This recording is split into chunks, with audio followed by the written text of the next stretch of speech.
yang terlalu dalam. Contoh misalnya dia itu kehilangan seseorang yang sangat dia cintai, ya. Terlalu dalam, misalnya dia kehilangan orang tuanya gitu ya. Kalau sedih secara normal itu kan bisa 7 hari atau paling lama sebulan.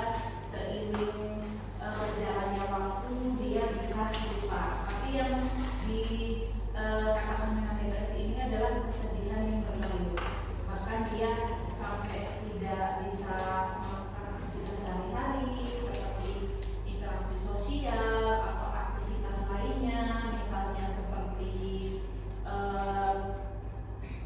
tidak mau makan gitu ya, sampai memang mengganggu aktivitas sampai dia tidak sekolah. Jadi itu sudah tergolong dengan depresi. Jadi dia tidak bisa melewati masa stresnya, masa depresinya, ya, sehingga berpengaruh terhadap aktivitas sehari-hari, ya. Itu yang terkait dengan depresi. Nah, faktornya ini banyak ya, faktor dari depresi ini, ya. Yang pertama ada dari kesedihan, ya, misalnya. Yang berikutnya misalnya dari faktor keluarga, ya, atau pola asuh. Nah, pola asuh ini seperti apa? Pola asuh tentunya yang negatif, contohnya ya. Yang negatif itu seperti apa? Dia mendapatkan pendidikan pola asuh yang kurang baik atau pola asuh yang negatif, ya, sehingga memang mempengaruhi kepribadiannya, sehingga di dalam dewasa itu, ya, dia mudah depresi karena pengelolaan emosinya, regulasi emosinya, manajemen stresnya dia tidak terbentuk dengan baik, ya. Kemudian yang kedua adalah bipolar. Bipolar ini apa?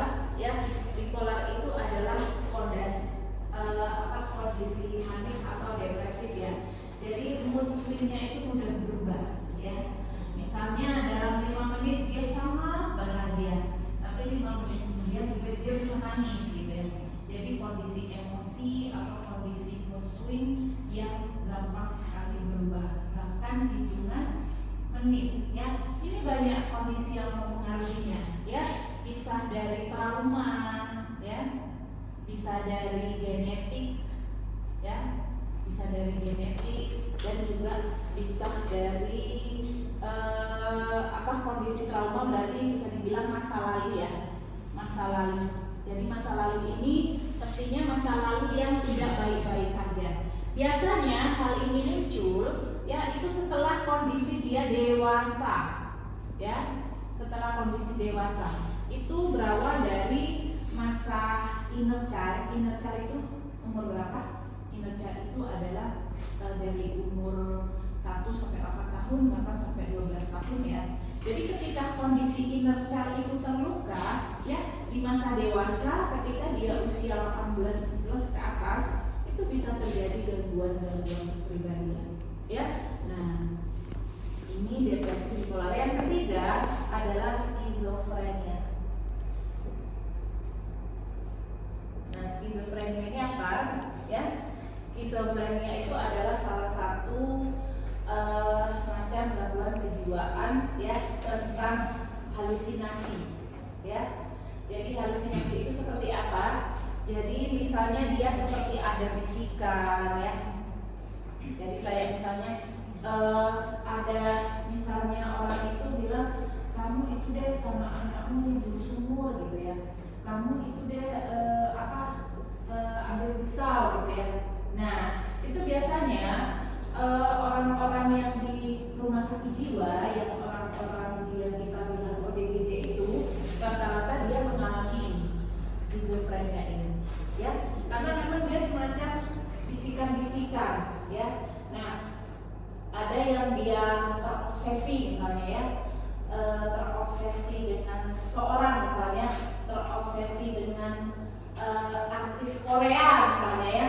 Jadi dia memang sangat intuitif sekali, sangat effort sekali tentang Koreanya. Jadi sampai dia tuh mungkin di kamarnya penuh dengan tempelan-tempelan gambar-gambar dia suka, gitu, sampai dia berhalusinasi kayak dia itu menjadi dia atau mungkin berjalan-jalan sama dia gitu, ya. Jadi sudah seperti itu. Jadi rata-rata orang yang di rumah sakit jiwa itu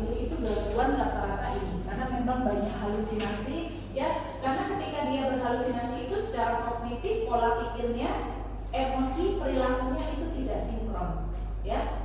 Nah, ini penyebabnya banyak ya, bisa dari zat terlarang ya atau narkoba, bisa dari gen ya, gen itu adalah keturunan. Jadi misalnya ada yang punya orang tuanya misalnya pengidap ini tidak menutup kemungkinan genetiknya keturunannya bisa jadi, tapi berdasarkan penelitian sih berapa persen gitu ya, tapi ada ya. Kemudian itu lagi-lagi itu trauma ya, jadi ingat ya, di posisi trauma ini memang sangat berbahaya sekali gitu ya, karena memang efeknya itu adalah ke depannya ya. Jadi pola asuh, jadi madrasah pertama itu memang di keluarga. Jadi di keluarga itu adalah madrasah pertama terhadap pola asuh. Jadi ketika pola asuh itu tidak berperan di keluarga, itu akan terjadi banyak masalah, otomatis ini trauma. Sekarang banyak masalah ya, bahkan kita gimana membuat pola asuh yang ideal. Bahkan di dalam keluarga itu banyak cerita-cerita atau banyak berita-berita ada orang tua kandung yang memakai anaknya gitu ya, itu banyak sekali. Jadi itu memang sangat berpengaruh sekali terhadap trauma anak ke depannya. Jadi trauma ini nampak memang di proses dewasa ini ya.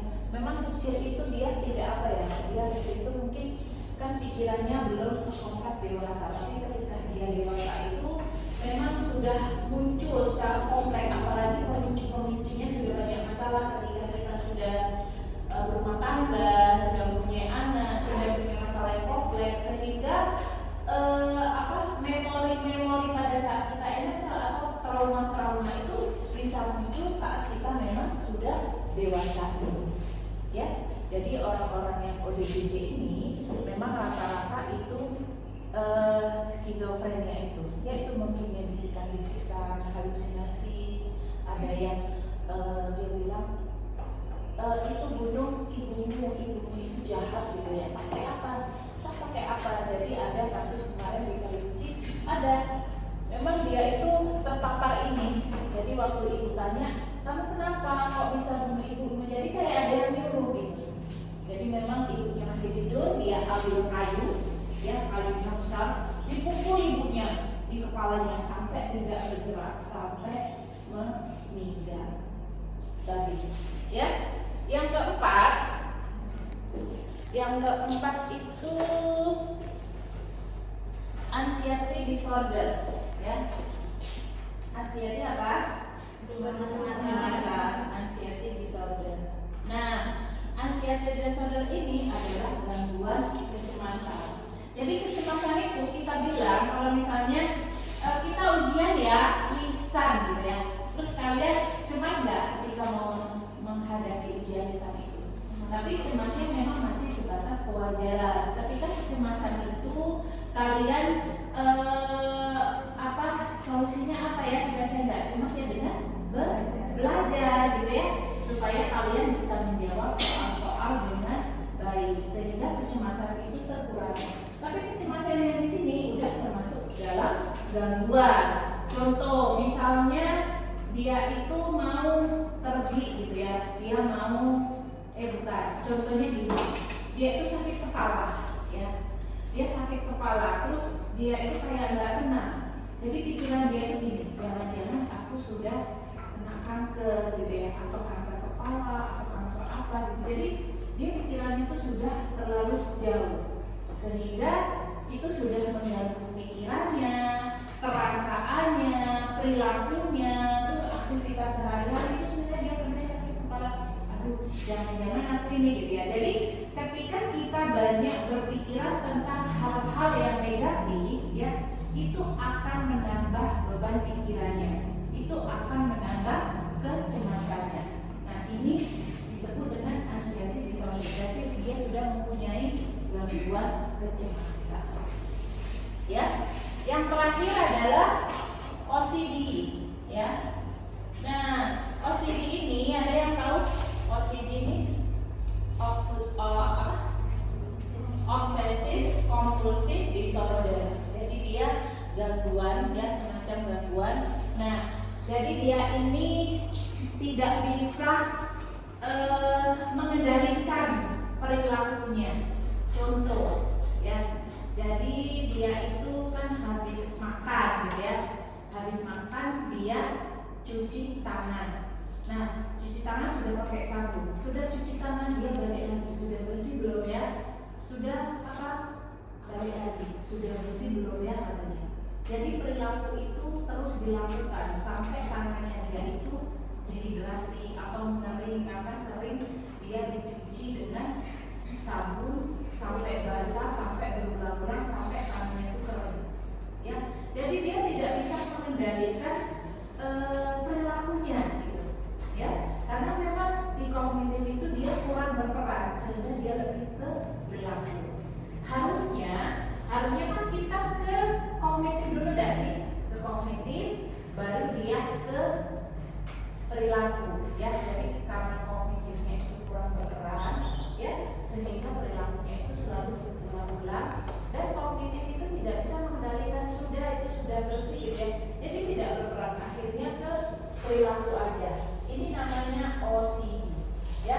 Dan itu masih banyak gangguan-gangguan yang lain ya, perihal tentang gangguan mental ini, ya. Ada namanya paranoid, ada namanya skizofrenial, ada narsistik, ya, itu banyak sekali. Tapi ketika memang yang disebut dengan gangguan mental ini memang paling banyak dialami oleh orang, tapi itu menjelang dewasa. Nah, ingat, itu memang dia lebih ke trauma masa kecil dan faktor genetik.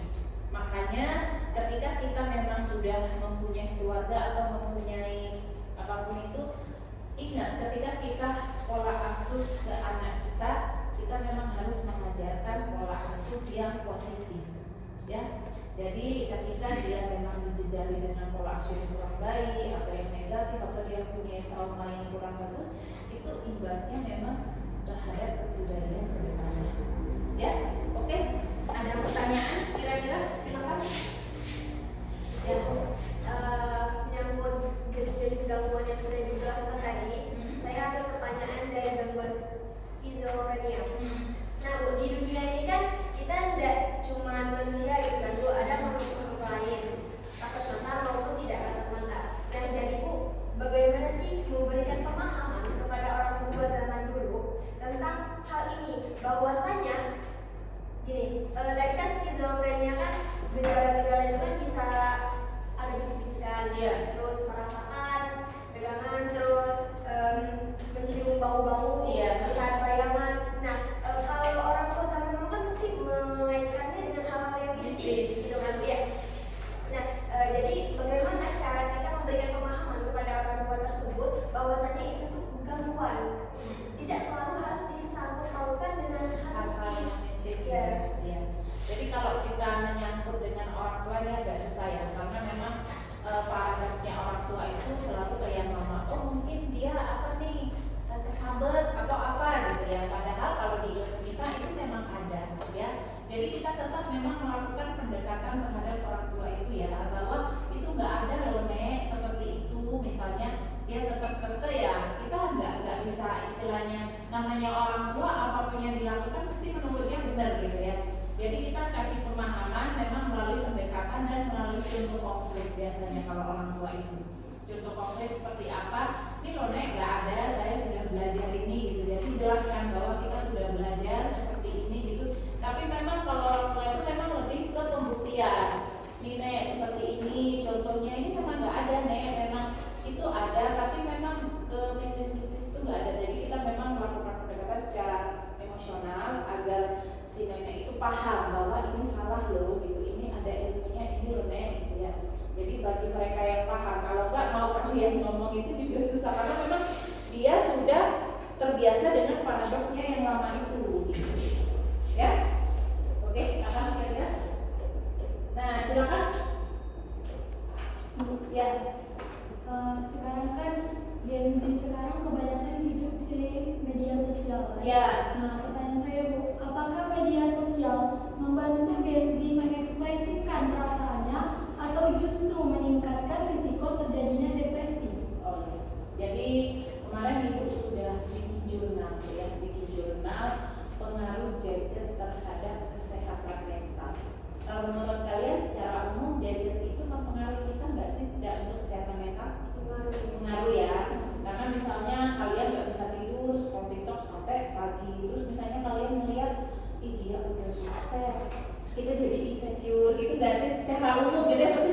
dia, kok aku masih kuliah, aku belum selesai gitu ya. Itu secara nggak langsung memang insecure kita kena. Tapi memang Gen Z itu memang dia tidak lepas dari dari gadgetnya, dari iPad-nya. Itu memang tergantung Gen Z-nya seperti apa. Bisa nggak si Gen Z itu dia memfilter atau menormalisasi penggunaan gadgetnya? Jika misalnya istilahnya ini sudah nggak bagus, dia bisa cerdas nggak dan tegas bahwa misalnya dia masuk grup grup itu dari FF misalnya, dari Free Fire yang kontennya itu tentang kekerasan gitu ya. Itu kemarin ada kasus soalnya konten kekerasan teroris itu dari siswa kanan langsung ke Kerinci. Ibu dipanggil, Bu, ini ada perihal anak, dia itu masuk konten kekerasan, itu arahnya adalah teroris yang pembawa SMA 72 Jakarta. Ada beberapa orang meninggal. Jadi itu ditelusuri grupnya sampai ke Jambi, sampai ke Kerinci, ke Tebo, sampai di Jambi, sampai di Gumo. Itu ada anak. Ternyata memang anak-anak itu masuk di grup itu, ya masuk grup kekerasan. Itu tiap hari kontennya selalu diisi tentang hal-hal yang berbau kekerasan. Ada yang digorol, ada yang dimutilasi, ada yang otaknya berhamburan keluar gitu ya.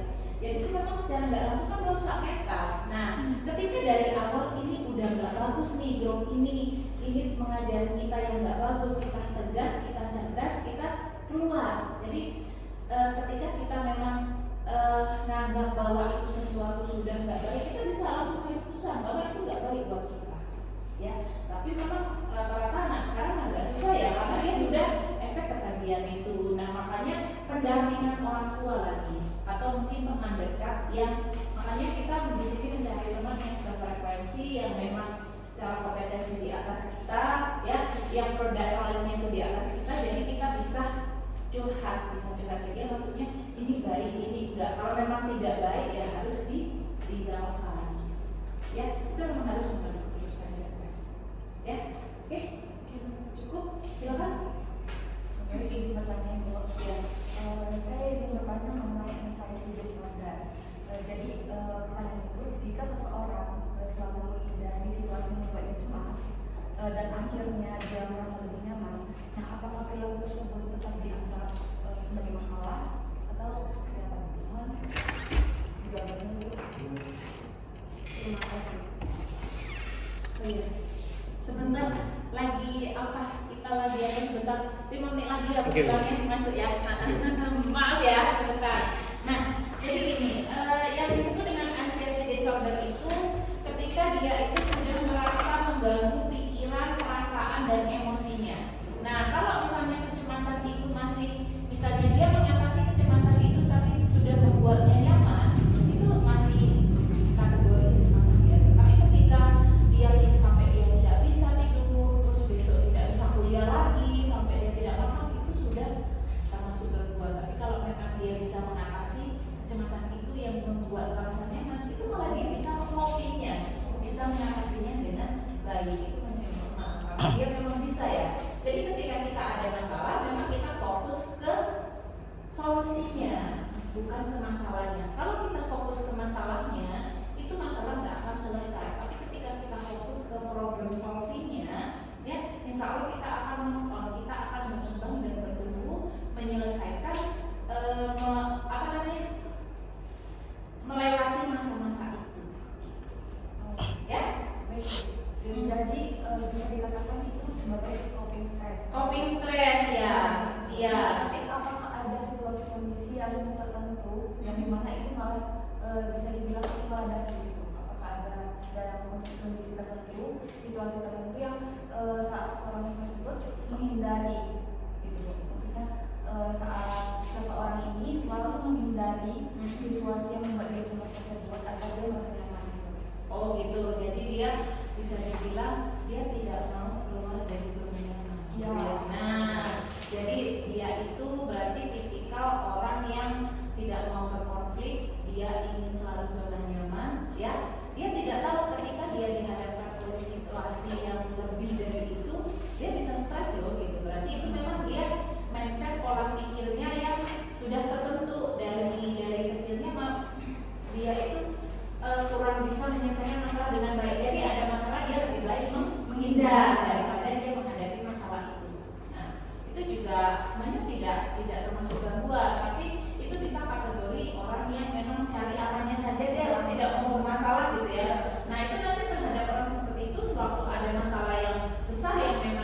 tidak bisa menghindar itu lebih besar dari dia.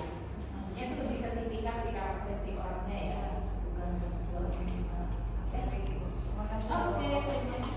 Saya izin bertanya Bu, mengenai kecemasan dan depresi tadi. Sebelumnya saya pernah mengalami kecemasan dan depresi itu secara bersamaan. Nah, bagaimana cara kita mengatasi depresi dan kecemasan tersebut?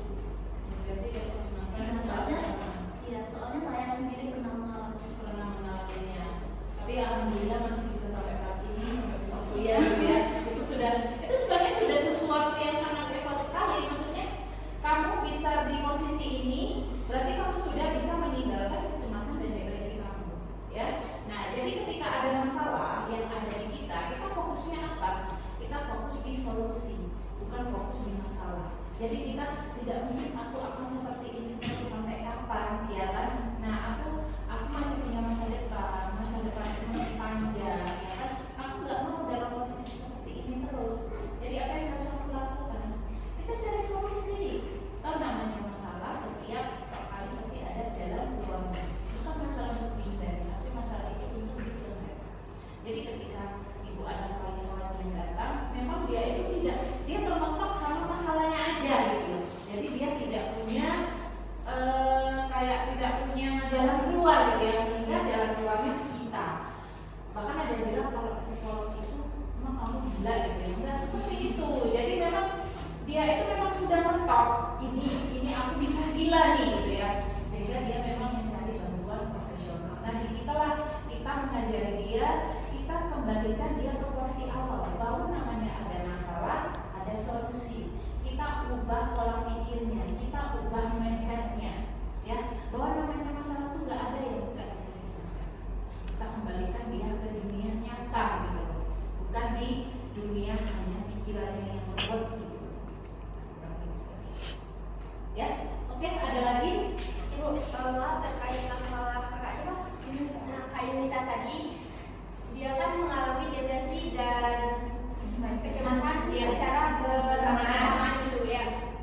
Gini Bu, sedangkan kalau lihat dari banyaknya contoh dari orang-orang gitu ya, sedangkan kalau kita mengalami salah satu gangguan dari ini ya, kita tidak bisa berpikir Bu. Nah, sedangkan dari penjelasan yang diberikan tadi itu bahwasanya setiap masalah ada solusi. Memang Bu, setiap masalah ada solusi, tapi saat kita di fase Kak Yunita tadi depresi dan iya, kita tidak berpikir bakalan cari solusi Bu. Pasti kita tuh merasakan sama apa yang kita rasakan gitu Bu. Nah, jadi gimana Bu cara kita tuh menguatkan diri lah gitu ya, untuk kita udah belajar hal ini, ayo kita pikirkan lagi gimana jalan keluarnya. Nah gitu kan. Tapi kalau misalnya kita udah ada di posisi Kak Yunita tadi, pasti tidak bakal kepikiran hal itu Bu. Oke, sekarang kita tanya ke Yunita, kemarin apa yang dilakukan ketika mempunyai masalah itu?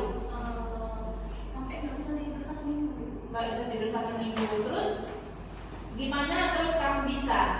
Ibu, nanti izin menambahkan ya, mungkin lebih ke coba spiritual, mendekatkan diri. Nah, secara spiritual, secara magic. Kan kita juga udah belajar sejarah Islam, zikir, sholat, itu penting banget sih zikir. Ya Bu, alhamdulillah semenjak masuk jurusan psikologi ini Bu, saya banyak belajar Bu tentang Bagaimana mengenali diri sendiri, menghilangkan pikiran kita gitu ya. Alhamdulillah ada perubahan dari sebelumnya, soalnya ini terjadi pada saat saya SMK atau SMP itu sering terjadi. Kalau saya sekarang ini terjadi juga tapi jarang gitu, kayak sekarang masih ketika tugas banyak itu anxiety saya Iya.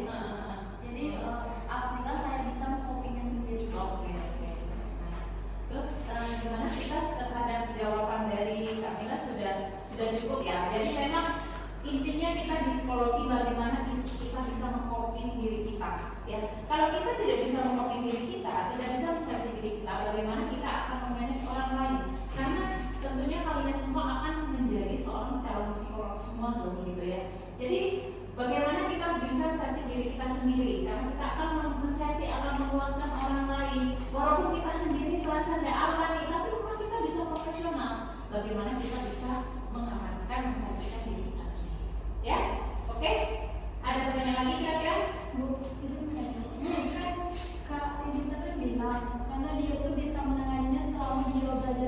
misalnya. Nah, memang orang yang belum memahami hal itu, kemudian dia menangani itu, tapi dia belum memahami hal itu. Oh, belum belajar Iya, ilmunya ya. belajar. Nah itu biasanya memang yang harus awal orang-orang terdekat, misalnya dari temannya, atau itu yang terdekat adalah dari keluarganya. Dari keluarganya itu support system. Pastinya orang yang jatuh sampai nggak bisa tidur, sampai dia ngomong di kamar, ya itu keluarganya lah yang harus effort. Anakku kenapa ya? Ini pasti ada masalah nih, tapi dia nggak mau cerita. Oh aku harus bawa kemana, itu keluarganya. Karena dia sendiri dia sudah tidak tahu siapa dirinya. Dia kalau dia nggak tahu saya ini harus seperti apa, harus gimana, pokoknya dia depresi memang bunuh diri mana, itu keluarganya lagi yang harus berperan. Karena keluarganya itu harus kemana, harus ke siapa, mencari orang yang tepat untuk penanganan anaknya. Ya, nah orang terdekat. Oke, Kebetulan waktu itu pas waktu saya anxiety itu dukungan keluarga itu sangat penting. nah itu ini contoh nyata ya, contoh nyata. Jadi memang kita kembalikan semua ke keluarga sebagai orang terdekat. Keluarga itu adalah support system dari kita. Ketika kita ada masalah, keluarga itu adalah yang pertama, pelindung kita, kenyamanan kita, tempat kita pulang, kembali nyaman gitu ya. Seperti itu. Ya, oke? Ada lagi? Oke, terima kasih.